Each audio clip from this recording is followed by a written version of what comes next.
forget it. Alright, now, I want to use just one of these patterns, not both of them. I got one more pair to make after this, and I'm trying to make every one of them different.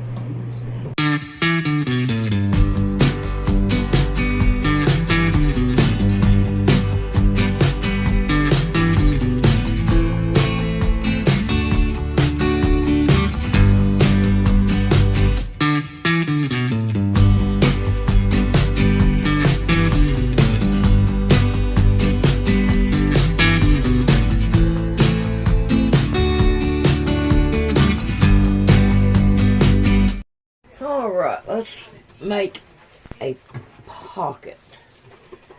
So let's get this right here, stuff out of the way. Alright, I'm going to make a pocket out of this right here. I don't know what this is. But you know what? I'm glad I got it. I don't know the name of it. It's come off the fiber feel I got over here, and I want to keep my salvage edge. I don't want to mess my salvage edge up. I'd say you could probably iron this right here down, but I don't need to iron it, I don't reckon. It'd probably help if I did, but I'm going to cut it down smaller so I don't have a whole bunch to do it with. Alright, and this is what I'm going to do right here. That gives me plenty of room, and I can use this on something else. And all. So, now, lay this over here, and let's get our iron hot, so we can kind of like iron it down. And all. Yesterday we was watching Amanda, listen to me. I'm telling you, I really hit my head hard. But Amelia, and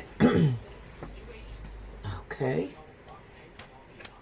it's just now getting hot, and we had Amelia in the baby swing, and it was crowded in the living room.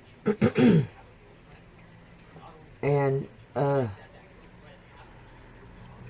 picked Amelia up out of the swing set, and Rick went to get the swing and move it. Come on, get hot enough to iron this down. What if I should put some water on it?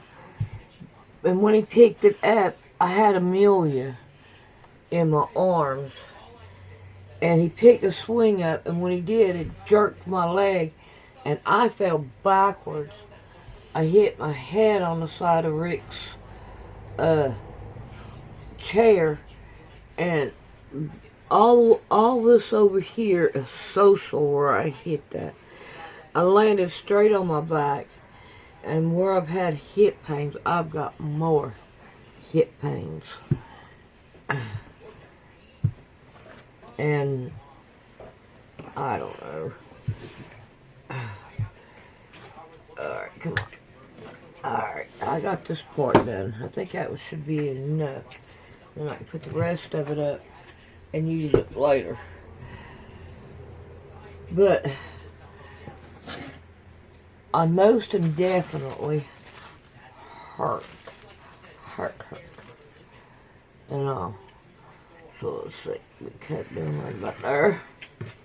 Let's put this over here with the rest of it so I can use it for something else. Alright. Now, I'm going to say, let's go right, yeah, let's go right about here. I want to go down as far as I can. Alright. So, what I'm going to do is draw it out. Alright, I'm going to go make a line going down, and then I'm going to draw this right here. Of course, it ain't never going to be perfect, because we ain't perfect. Alright, now I got it on a straight edge here. And, let's see, yeah, no, I think I'll leave it like that. I think that would be a pretty good pocket. This right here will give me the elastic part. I do believe, how many inches is that? We've got 2 inches, that'll work. Oh, come on. Okay, let's see if we can cut this out.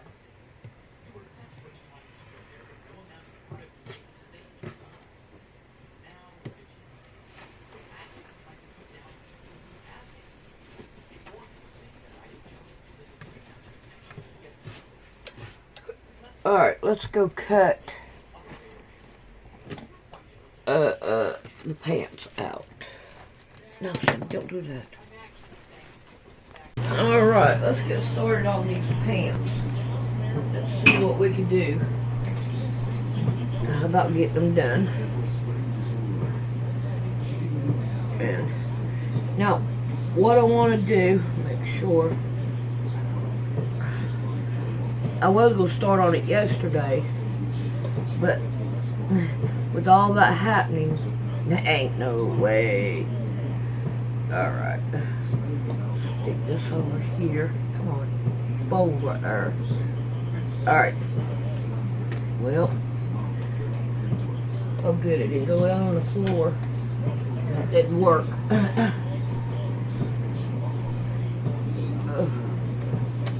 Hopefully I don't forget it. Alright, now. I want to use just one of these patterns. Not both of them. I got one more pair to make after this, and I'm trying to make every one of them different. So, all right. So I want to take, and I'm going to put my material in half. They are big enough to cut 2 out, and I have just a little bit of seam allowance. But we can figure that out. So I'm going to cut this down. Come on, over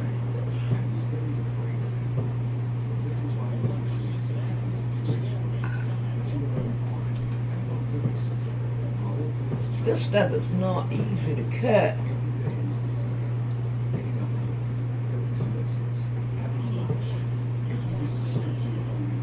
Come on.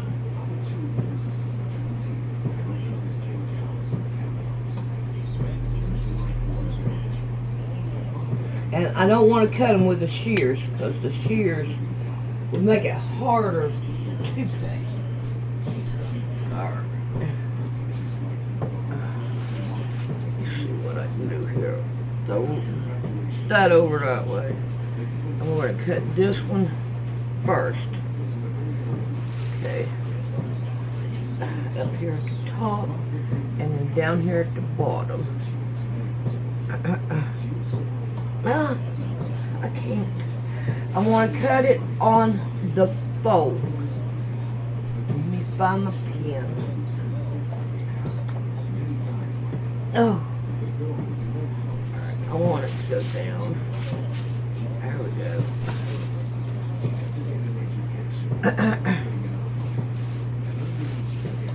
Cut it on, and I just want to use the back of it. I'm not going to use the front. From Phil Schneider to Dorothy Killigan to the more recent Max Spears, all of them and many others all had one thing in common. They got too close to the truth. And in this video, you're going to learn some of the disturbing truths behind the cover-ups that exist surrounding their deaths and the intelligence they wanted to expose.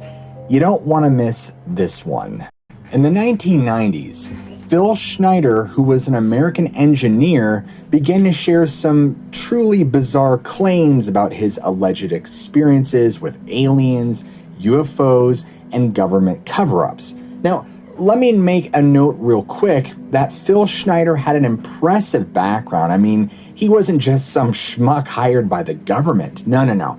He was an engineer, geologist, demolition specialist, and civil engineer who had worked for both the military and aerospace industries. And so, when he started talking about his supposed involvement in the construction of this secret underground military base, or should I say bases, people took notice. Now, Schneider claimed that he had actually been assigned to work at the Dulce base in New Mexico, and it was there that he said he had encountered all sorts of strange and shocking things.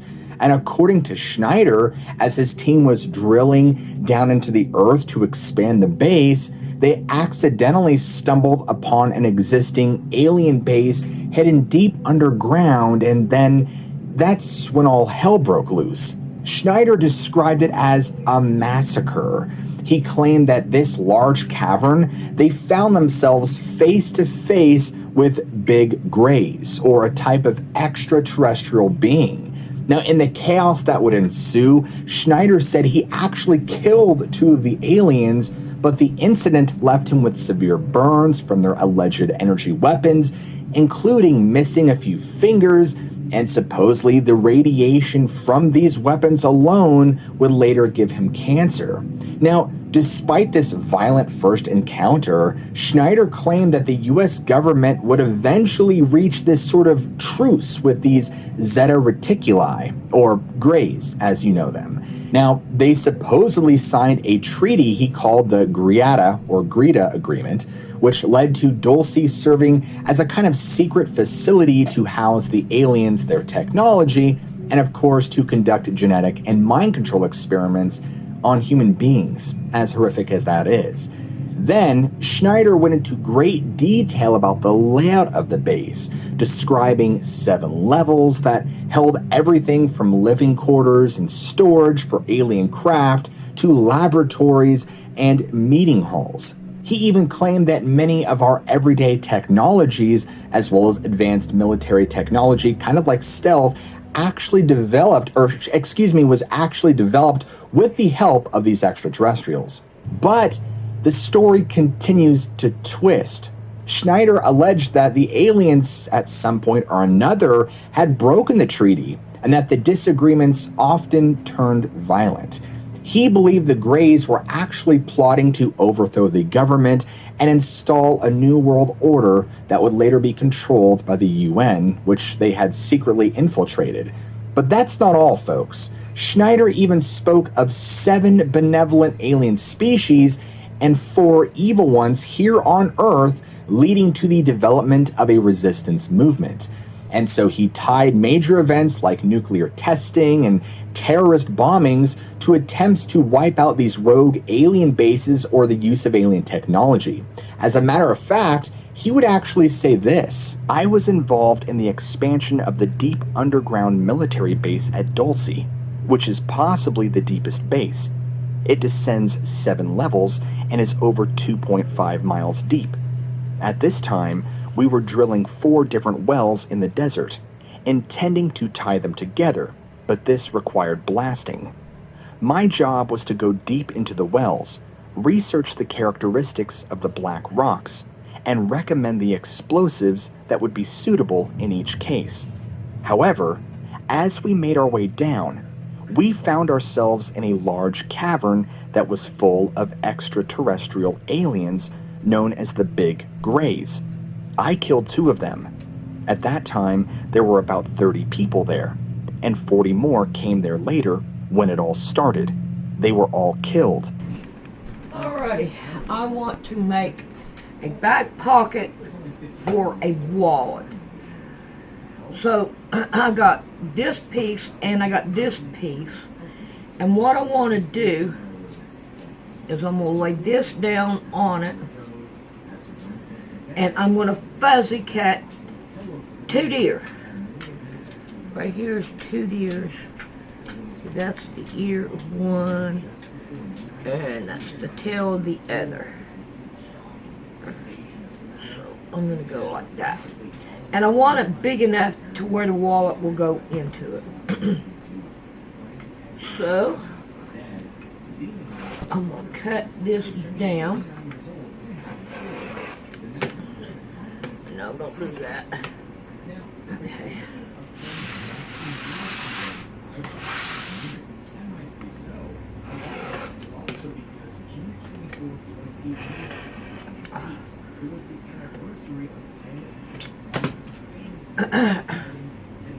Alright, I am going to leave this exactly like this, and I'm going to take one piece, no, bigger than that,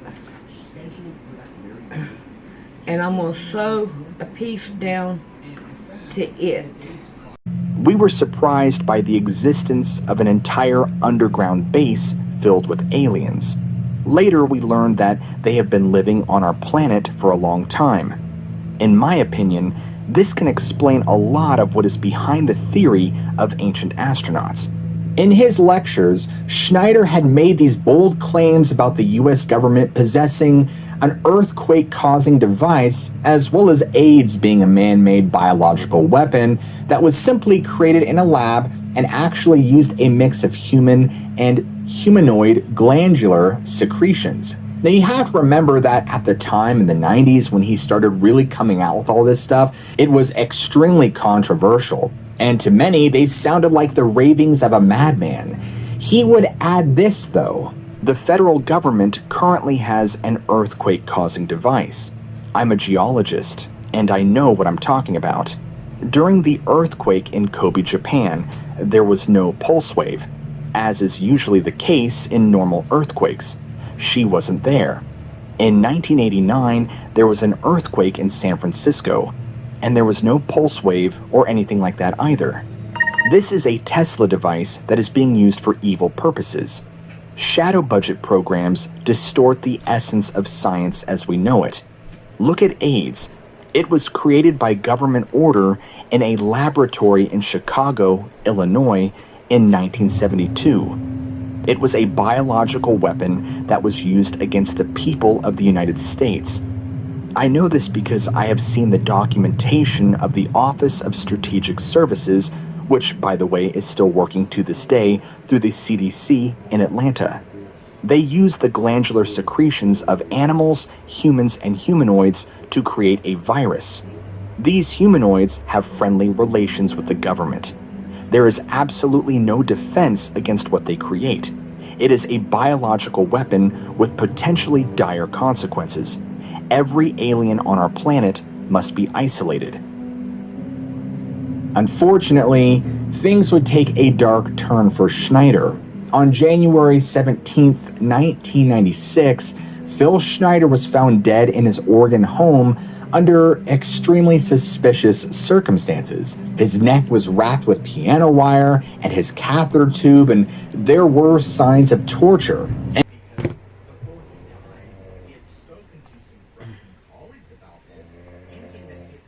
Alrighty, on this pocket, the back pocket, you go 4 down and 1.5 over from the seam that you have here, which will put this pocket right on the seam that's supposed to be there. Alrighty. And many of his followers believed he had simply just been silenced because of what he had been revealing to the public over time. Now, although the official cause of death was that he committed suicide, I mean, makes sense, right? Interestingly, Schneider had actually previously claimed his life was in danger and that a whopping 11 other people with similar knowledge to him had also been killed under very mysterious circumstances, their deaths also labeled suicides. Now, the details around some of these cases, like that of Ron Rummel, who was a former Air Force intelligence officer, definitely raised some eyebrows. Now, Rummel was found shot in the head, but there was no blood on the gun, there was no fingerprints on the weapon, and a suicide note written by a left-handed person, despite him being right-handed. But again, I mean, makes total sense, right? Because, in his suicidal craze, he must have suddenly discovered how to write left-handed in addition to cleanly opting himself out. I mean, all that aside, it begs the question, what really happened to Phil Schneider? I mean, well, we know what happened, but was he just silenced because he knew too much? Or was he maybe just a government psyop who had outlived his usefulness? Or was he simply a deranged and delusional individual whose death was truly as strange as his life? And more importantly, was there any real truth at all to any of his tales of underground bases and alien treaties and government cover-ups? Or was it all just some elaborate fiction born from a troubled mind? Well, we may never know the full truth behind his incredible story. As far as the alleged alien base under Dulce, the secret treaties with extraterrestrials, the earthquake machines, and I didn't even get into the Great War of 1979, which I'll have to do in a separate video, and the supposed assassinations of UFO whistleblowers, well, folks, as of now, it all remains a mystery. On June 24th, 1967, Frank Edwards was scheduled to attend an important conference on UFOs called the Conference of Scientific Ufologists, and he was a member of the Board of Governors for the National Investigations Committee on Aerial Phenomena, or NICAP for short. Now, at the time, this was a very well-known man in the community, so people were very excited to see him here and to have him speak and share information at this conference. Frank also had a popular radio show and writings which brought the topic of UFOs to a huge audience at a time when it was still a very unpopular subject, to say the least. He even gave a platform to early whistleblowers like Donald Kehoe, who claimed the government was hiding the truth about extraterrestrial visitation, among a host of other things. And so, as you can imagine, this didn't exactly sit well with those high up in the chain. Frank undoubtedly ruffled some feathers. Also, Frank was only 59 years old at the time and was in relatively good health. He exercised quite a bit, ate well, and never had any serious health issues. I think you know where this is going. Unfortunately, as the story goes, as Frank went to bed and laid his head down on his pillow for the night, he had no idea that he would never wake up again. So when his wife found him responsive in bed just before midnight, you can imagine her total and complete shock and devastation at the matter. And after frantically calling 911, the paramedics had arrived, but there was nothing they could do. Frank Edwards was pronounced dead, seemingly of a heart attack, which, at 59 years old can happen, sure, but the night before the conference, interesting. Now, the timing of Frank's death immediately raised eyebrows in the community, and rightfully so. A lot of that was also because June 24th was a very significant date. It was the anniversary of pilot Kenneth Arnold's famous UFO sighting that had kicked off the modern era of ufology all the way back in 1947. And so the fact that Frank had died on the eve of this important conference, scheduled for that very date, just seemed to be on coincidence to many. And in fact, in the days following Frank's death, more suspicious details began to come out. Now, you'll find this interesting. The popular late-night radio host Long John Nebel came forward claiming that he had been shown 2 unsigned letters before the conference, both of which stated that Frank would not live to see the end of it. And even more ominously, Nebel said he received a phone call from UFO author Gray Barker, who claimed a mysterious stranger had called him in the middle of the night and flatly stated that Frank would not make it to the conference before abruptly hanging up. Now, clearly there was some sort of orchestration going on behind the scenes, wasn't there? Now, despite these strange events, Frank's death was officially attributed to just a heart attack. Again, he was 59, it could totally happen, but no autopsy was ever conducted and there was no further investigation. Now, for those who knew Frank and were a part of the close-knit UFO research community at this time, his sudden death, especially being the night before he was supposed to go on and speak, definitely reeked of a cover-up. Now again, Frank had been one of the most prominent and outspoken figures in ufology at the time. Some believed he was actually silenced by nefarious forces who were working behind the scenes to keep information regarding the UFOs from ever hitting the public, or at least as much of the public as it could. They simply felt that Frank was getting too close to the truth and he was exposing too much. Clearly, someone or something wanted him out of the picture permanently. But who exactly this somebody could be remained a mystery. Was it a singular person, perhaps a governing entity, perhaps a global cabal working to maintain order and secrecy? We don't know. But Frank's case was not to be the last suspicious death to rock the UFO research community. No. Far from it, because just a few years prior in 1959, astronomer and UFO author Morris K. Jessup was found dead in his car of apparent carbon monoxide poisoning. Jessup, too, had a high profile in the UFO field with his writings on UFOs and even theories talking about ancient astronauts. And he was also connected to the infamous Philadelphia experiment, which was an alleged secret military project that involved the teleportation of a naval ship that Jessup believed to be linked to UFO technology. And so by 1959, Jessup had fallen on hard times, and unfortunately for him, his unorthodox UFO theories had severely damaged his academic standing, and he was just really struggling with depression after his marriage fell apart and a car accident left him injured. I mean, for Jessup, when it rained, it certainly poured. And in April of that year, he was suddenly found dead in his car in a case that was quickly ruled a suicide. However, the details just don't add up.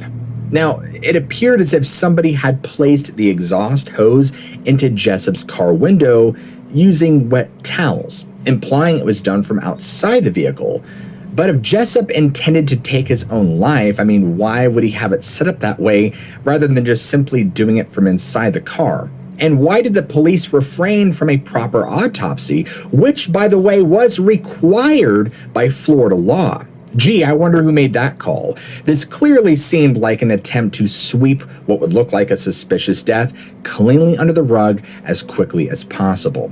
But unfortunately, there's really no definitive proof it was anything other than what was written down on paper, and that's a suicide. So when looking at the cases of Frank Edwards and Morris K. Jessup side by side, I mean, it's hard not to see that there's a disturbing pattern, both where these prominent researchers who died under questionable circumstances at best, all right when their work was gaining significant traction and influence. And in both situations, police and other authorities were actually very quick to write their deaths off as natural or even self-inflicted, despite numerous suspicious details and any lack of an investigation. I mean, does that make you wonder at all? No? So, does that mean that Edwards and Jessup were just victims of some insidious plot to silence those who got too close to the truth? Did they pay the ultimate price for trying to bring out hidden information to light? It seems that there really is a price to pay for digging too deep into the UFO and supernatural phenomena, and unfortunately, many pay with their lives when they find things out they shouldn't. Now, as far as the seemingly healthy Frank Edwards just suddenly dropping dead of an alleged heart attack on the eve of a major conference, the unsigned letters predicting his demise, the mysterious phone call, the lack of any autopsy on Morris K. Jessup, and the strange wet towels outside his car, it all unfortunately remains inconclusive. Let's see you put your hands in the pockets. There we go. How's that feel? Mm-hmm. All right. You want to put the wallet in the back and make sure that it's... Okay, you got to go over, to your right. It's Okay. not in the right place. Well, let's see. Sitting down, let's see how that works. Okay. It may be actually better for you. You can always. Let's see. So you can get used to it. Yeah, he can get used to it. That's not that bad. No. Alrighty. We'll see you later. These are Jonathan's. Well, I didn't know this. They changed where my PayPal is. So here we go. We want to go right here. Still yet right there. Alright, and then if you look right here is PayPal. I think it's crazy the way that they did not say, they just do things. But there it is.